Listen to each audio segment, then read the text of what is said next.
Could you share with us a bit about your personal journey and the moment you felt a clear call from God to the priesthood? What was that experience like for you? For sure. So my journey to the priesthood kind of began about a decade ago. So I'm the oldest of 4 boys. And I remember in my early teenage years reading somewhere, or maybe hearing in a homily, that 1 in every 4 men is called to the priesthood. And one of my younger brothers was always talking about becoming a priest. And so I didn't really think about it much growing up until I kind of got to my later teen years. And I just started to wonder in my heart. And, God was kind of putting on me this sense of a calling to enter the priesthood. But I was very scared to kind of begin that journey towards priesthood or entering seminary or applying to seminary. I would often say in prayer that, Lord, if this is what you're calling me to, you gotta set this up, you gotta make it happen for me. Because I was too scared to start that journey. And the Lord answered my prayers, in a comical way. So my father owns a garage door repair business, and him and my mom were away on a pilgrimage to the Holy Land about 10 years ago. And that left me in charge of the company and, going out to do service calls. And a priest from the Diocese of Calgary, the vocation director at the time, he had driven into his garage door, backed right into it. So he called us, he knew that we were a Catholic family, Catholic business. And so I said, Father, yes, of course, I'll come right away. And I had this sensation in my heart that the Lord was answering my prayer. He was putting me directly into contact with this vocation director. And I remember pulling up to his rectory, and in the driveway, there was a steel roller. They're the things that connect the door to the metal frame on the tracks so it can go up and down. And it was bent incredibly, it looked, like Father had done some real damage on the door. But other than that one steel roller, the door was fine. His truck was fine. So I don't know. I've always had in my heart this idea that, his guardian angel, or perhaps my guardian angel, had shoulder checked the door just to get me out there and to give me a little bit of a sign, reassuring me of the divine nature of this unfortunate accident with the garage door. So as I was fixing his door, we were chatting a little bit. He knew I was a young man.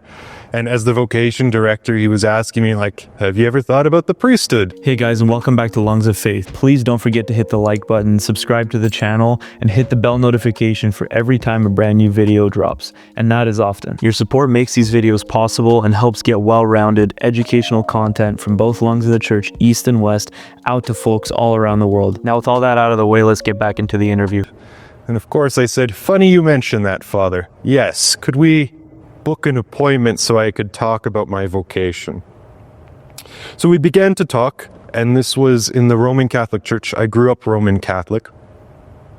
And everything was set underway for me to do a come and see at St. Joseph's Roman Catholic Seminary in Edmonton.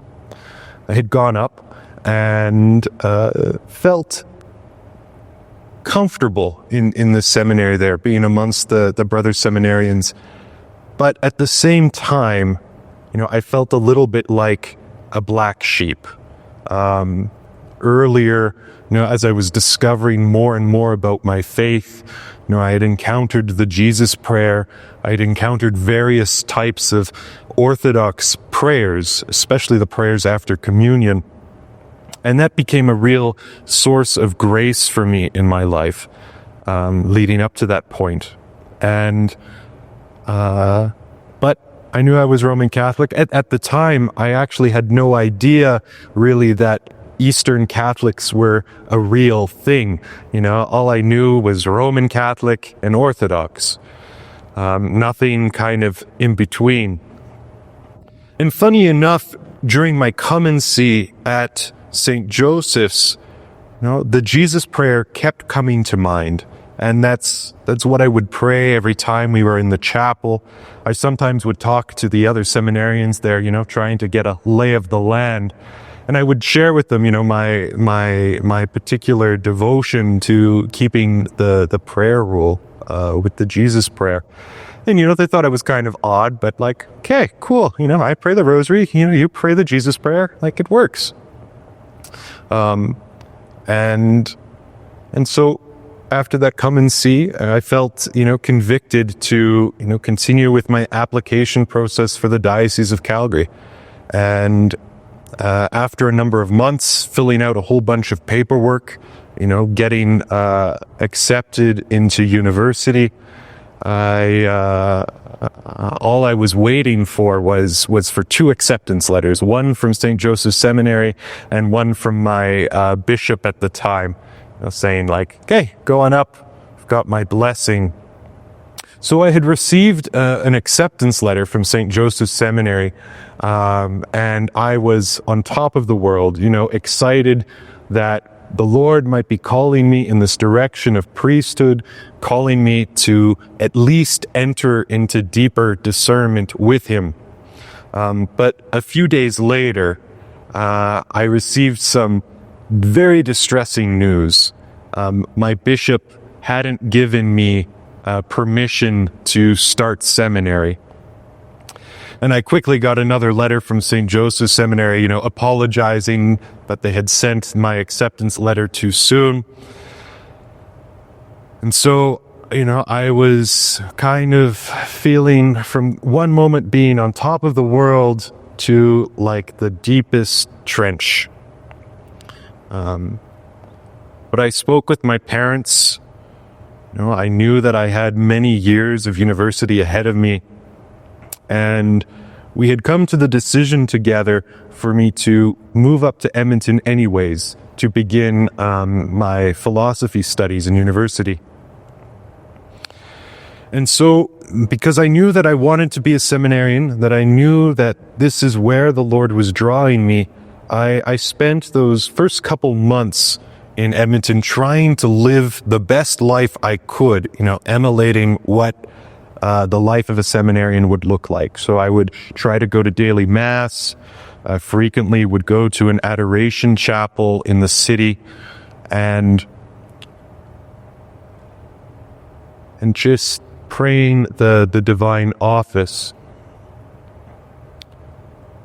But I remembered an experience that I had that summer, earlier in the year, where I discovered that Ukrainian Catholics are a real thing.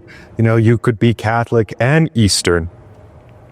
You know, at the time, I felt, you know, a little downcast because I saw the great beauty in the Divine Liturgy that I experienced. But I had already made my commitment to the Diocese of Calgary. But since I wasn't accepted for the diocese, kind of gave me that freedom to explore a little bit. As I was driving around Edmonton near the University of campus, I soon discovered St. Josaphat Ukrainian Catholic Cathedral. Now, at this point, I had only ever been to one Divine Liturgy in my life. And a smart man, you know, would go on a Sunday where, you know, he could blend in with the crowd. I'm not a very smart man. I decided to go right smack in the middle of the week for a daily Divine Liturgy. So I stood out like a sore thumb. And then I kept going, you know, day after day. And after about a week of this, the old lady who would sit in front of me, Florence is her name, you know, welcomed me in a particular way to the parish. I got to know the priests there a little bit more. We'd often go to A&W afterwards for a little bit of breakfast. And, as a starving university student, it was really, really good for me to have that sort of sense of community. And as the weeks rolled on, as the months sort of rolled on, October turned into November, and being up in Edmonton, it's of course cold and dark. And having been homeschooled my entire life, waking up early to go to daily divine liturgy was a real struggle. And I vividly recall one morning in November, as I was driving to the cathedral, I was saying a little prayer to the Lord. I said, Lord, you know that I love this Ukrainian Catholic Church that you've brought me to. I love my time there. But these early mornings, it's getting too much for me. I don't think I can keep doing it. I'll, of course, keep going, Saturday night for Great Vespers and Sunday for the Divine Liturgy. But I think this is the last day I'm going to go to daily Divine Liturgy. And the Lord has a sense of humor, because Florence, as soon as I got to the church, turned around and asked me, Orion, how do you get to church in the morning? I said, I live at Concordia University of Edmonton in the dorms there. And I drive on 111th Avenue to get to church. And she said to me, I live right by there. Can you drive me every morning to Divine Liturgy? Now, if you get to know me, you would know that I can't say no to an old lady who asks. And I chuckled to myself and also inwardly groaned, because I knew that the Lord wasn't going to let me go from this cathedral, from attending the Ukrainian Catholic Church. And so every morning I would pick Florence up. We'd go to Divine Liturgy. I would drive her to A&W. She would buy me breakfast. And then I would drive her home. And we kept doing this for a couple months. But as the nights grew longer, as it was darker for longer in the morning, as it got colder, again, I was faced with that struggle of, it's early, Lord. It's cold, Lord. Please help me, give me the strength to be able to keep doing this thing. And the Lord is generous. He doesn't give us things beyond what we are capable of. And sometimes when we're pushed to the limits, the Lord extends, his hand of grace.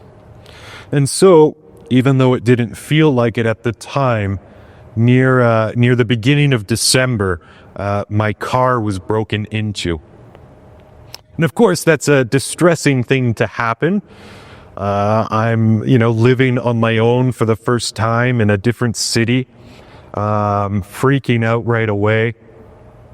But the Lord used that thief as an opportunity, because immediately I went to talk to campus security.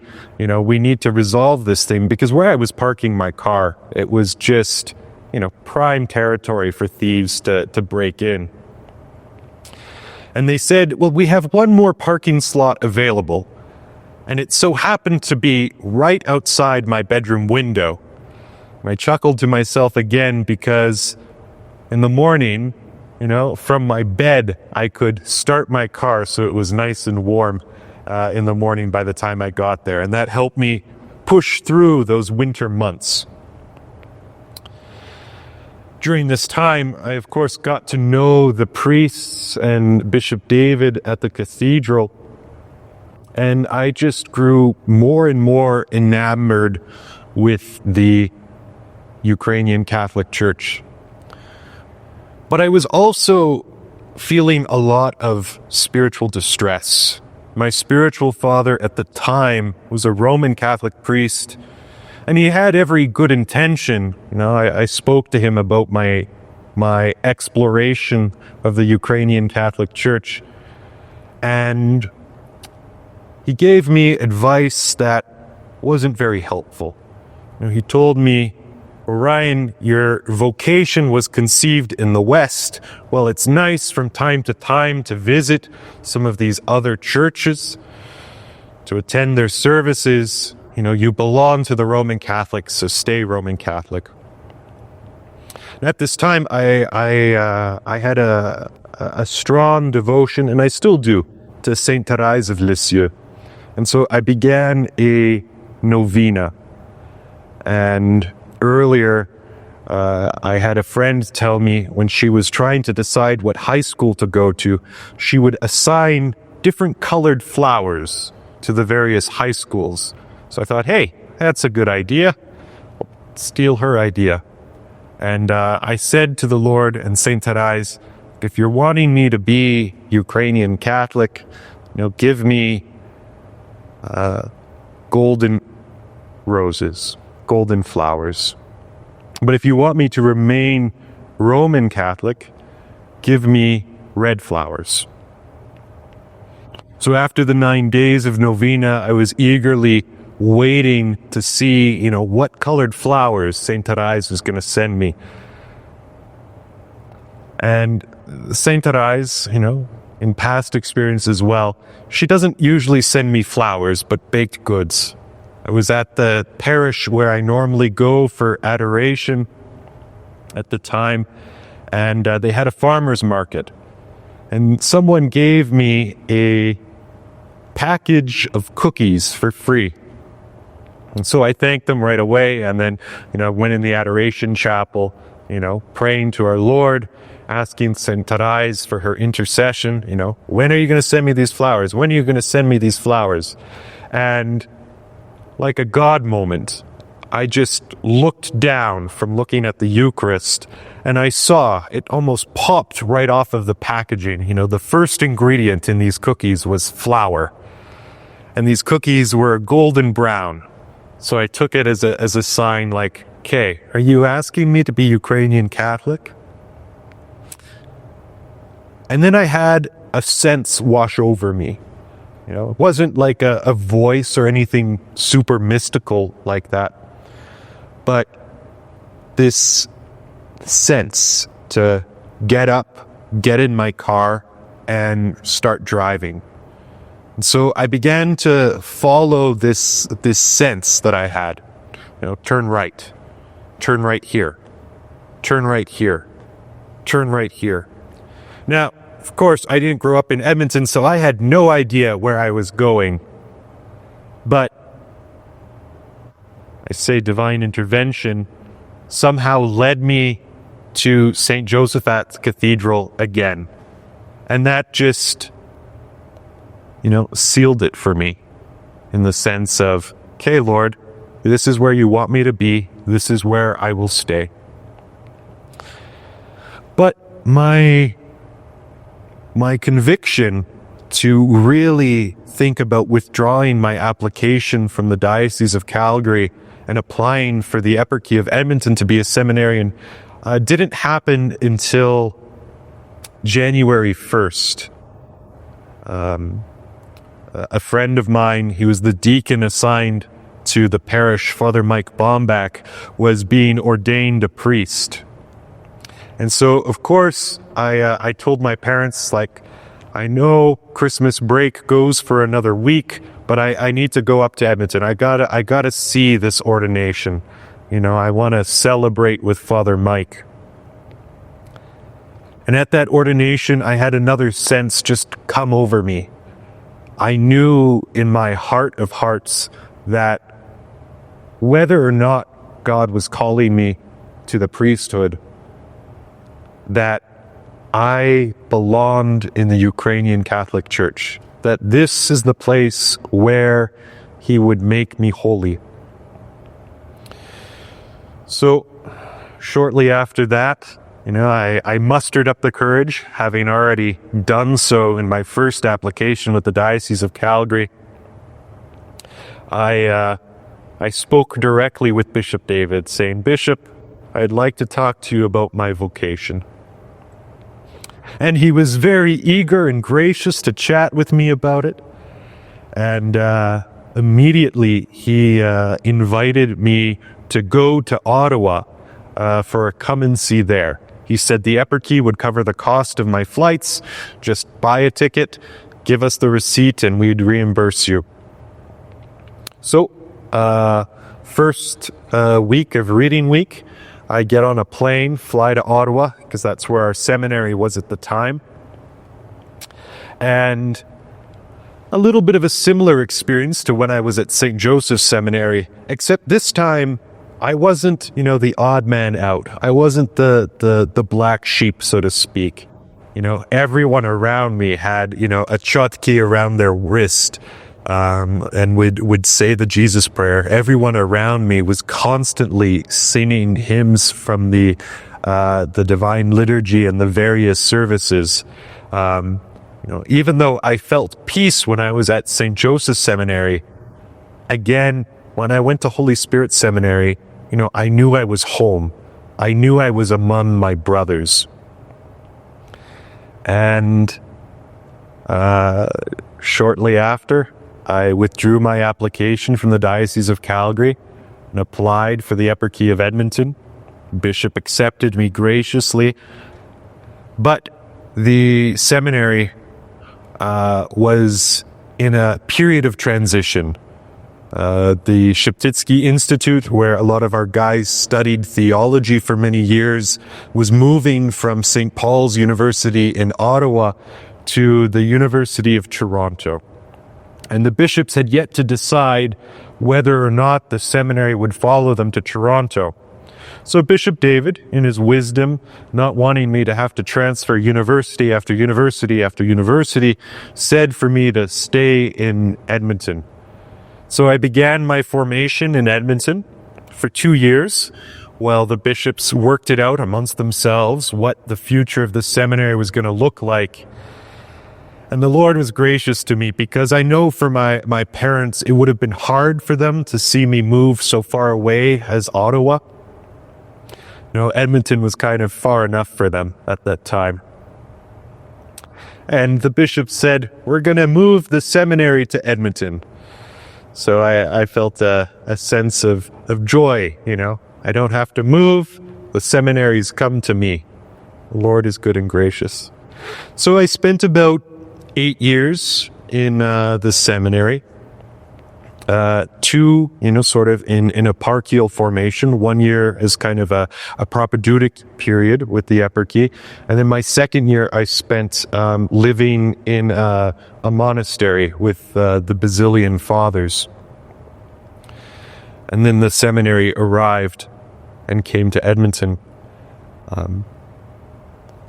After my studies there, after I completed my philosophy degree and started my theological degree, I was given my first sort of assignment as a pastoral intern.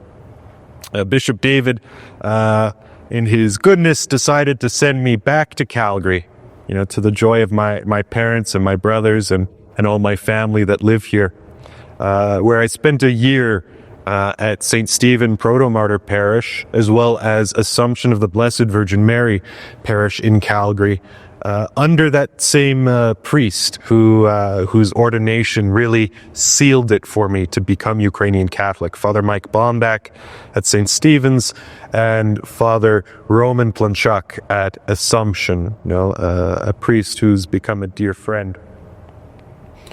So after a year of doing that, again, just constantly throughout my vocation, just felt this sense to trust the Lord, that he was calling me. When something got too difficult for me to bear, something would happen that would lighten the load a little bit. And after a year of that, I was, or about 8 months, I was ordained to the diaconate here at St. Stephen Parish. And then 6 months later, on December 7th, 2024, I was ordained a priest at Assumption of the Blessed Virgin Mary Parish. So it's been a little over a month and a day that I've been a priest. Christmas is an interesting time to be ordained, because it's a real baptism by fire. You know, you're suddenly immersed into all the services, you know, despite having attended them for 9 years at this point. It's quite a bit different when you're the one serving as the priest, when you're the guy, you know, in charge of leading the prayer. But it was so good, and it's been such a joy to continue on this journey.